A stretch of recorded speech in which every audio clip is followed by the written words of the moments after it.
Hey, what's up, everyone? Today I'm going to show you how to use the event page inside the ProTickets app and how I personally use it every week.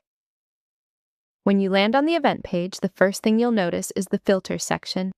You can search for a specific artist or event, filter by date range, location, or country, choose the event type, like music only, by followers and popularity, and my favorite, by upcoming pre-sales.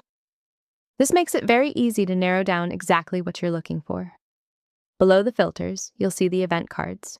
Each card shows key information, like the artist name, popularity score, Spotify followers, event date, city, and venue.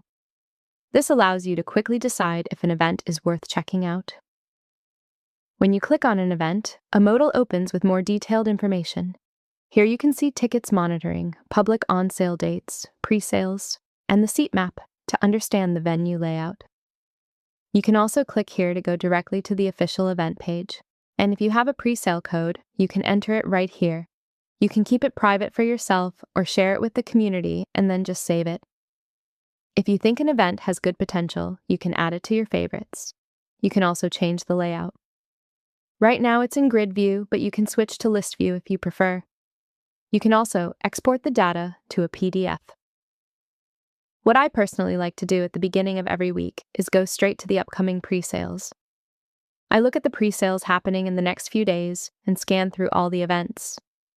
For example, if I see a big artist like Harry Styles and I think it's a good opportunity, I'll add it to my favorites right away. That's exactly what I recommend doing every week.